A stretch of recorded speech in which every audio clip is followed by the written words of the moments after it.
I've had very few experiences, but they have been bad, yes, and they were a very long time ago, and it's not something that I would like to... There's petty, there's savage, and then there's Morrissey. While most rock stars dodge conflict with polite interviews and safe sound bites, Morrissey sharpened his tongue like a blade and never missed a chance to swing. He didn't just dislike certain bands, he detonated them publicly. From calling pop royalty an embarrassment to music, to saying some artists made him physically sick, Morrissey wasn't just throwing shade, he was starting full-blown wars. So buckle in as rock fame Diaries takes you through 6 legendary bands that Morrissey absolutely despised, and the drama that followed. There's some things I really can't stand. Like what? Well, I don't like rap, because the voice is always the same. Number 6. Duran Duran. The Glitter Boys versus the Poet of Pain. While the world was dancing to Hungry Like the Wolf, Morrissey was gagging in the corner. Duran Duran was flashy, rich, and polished, everything Morrissey hated. He saw their image-driven success as the downfall of music, even calling them the acceptable face of fascism. Ouch. While Duran Duran rode yachts with supermodels, the Smiths sang about social alienation and kitchen sink misery. Morrissey believed their success signaled that the industry had abandoned substance for sparkle. Critics may now view Duran Duran as 80s icons, but back then, to Morrissey, they were the enemy, and he made sure the world knew it. Number 5. Wham! Joyful pop, not on Morrissey's watch. Wham's cheerful bubblegum pop was like nails on a chalkboard to Morrissey. George Michael and Andrew Ridgeley were vibrant, energetic, and unashamedly fun. Morrissey? He was the king of mope rock. Naturally, he called Wham! The most ridiculous pop group ever, and dismissed their music as an insult to intelligence. He even claimed their success highlighted everything wrong with modern Britain. That's not just criticism, that's cultural warfare. While Wham danced in neon shorts, Morrissey wore flowers in his back pocket and bemoaned life's tragedies. This wasn't just a feud, it was philosophical. Number 4. Madonna. The Queen of Pop versus the Prince of Petulance. You'd think Madonna, the queen of reinvention and controversy, would get a pass from Morrissey for shaking up the system. Think again.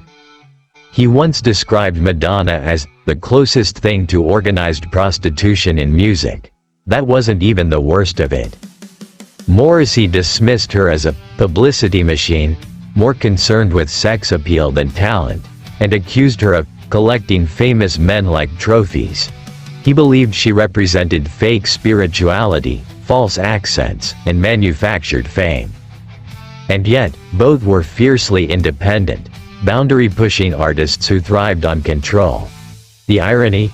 Morrissey couldn't stop talking about her. And that kept her name in his spotlight almost as much as hers. Number 3. The Cure. There can only be one sad king. 2 gloomy British bands, both beloved by outsiders. You'd think Morrissey and Robert Smith would be kindred spirits. Nope. Morrissey slammed The Cure as a parody of depression, mocking Smith's look and sound as performative. Robert Smith shot back, calling Morrissey a boring windbag, and labeling the Smiths pretentious drivel. This wasn't a casual disagreement, it was a rivalry that split fans. You were either Team Smiths or Team Cure, rarely both.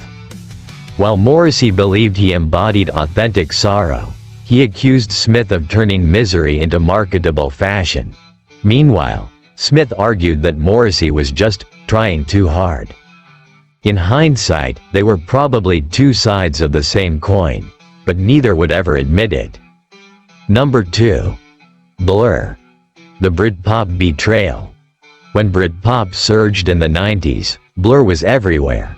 Morrissey? He wasn't impressed. He accused them of copying the Smiths, but doing it poorly. He called Damon Albarn a dull impersonation of a better time, and claimed Blur's success was the result of hype, not talent. Albarn didn't hold back either. He labeled Morrissey a bitter relic, saying he was stuck in the past and couldn't accept that the musical landscape had changed. What made this feud sting was that Blur once cited the Smiths as an influence. But Morrissey didn't see homage. He saw theft. The press loved the drama, pitting the old guard against the new wave. And when Morrissey said watching Blur rise was like watching your children disappoint you, that line alone could fill volumes of British music history. Number 1. Oasis. Manchester's Civil War. You knew this one was coming. Two iconic acts from Manchester. Two ego-driven, emotionally charged frontmen. One epic feud. Morrissey called Oasis the most overrated band in the history of music. Liam Gallagher hit back, saying, "The Smiths were music for people who hate life." Morrissey wasn't just annoyed by Oasis' brash swagger. He was disgusted. He claimed they ruined Manchester's musical legacy and called them a loud embarrassment to the city. Noel Gallagher clapped back, saying Morrissey's solo career proved he was nothing without Johnny Marr. This wasn't a music rivalry. It was a generational clash. Old school indie versus new wave Britpop. Quiet angst versus boisterous bravado. Even today, they still throw verbal jabs every now and then, like two bitter neighbors still arguing over a fence built in 1994. So there you have it. Morrissey's all-time most hated bands. From Duran Duran's Glitz to Oasis Grit, nobody was safe from his savage tongue. Which feud shocked you the most? Do you think Morrissey had a point? Or was he just being a musical gatekeeper? Let us know in the comments. And if you love behind-the-scenes music drama, brutal artist rivalries, and untold rock history, don't forget to like, subscribe, and ring that bell. You're watching Rock Fame Diaries, where music's messiest moments come back to life. God bless.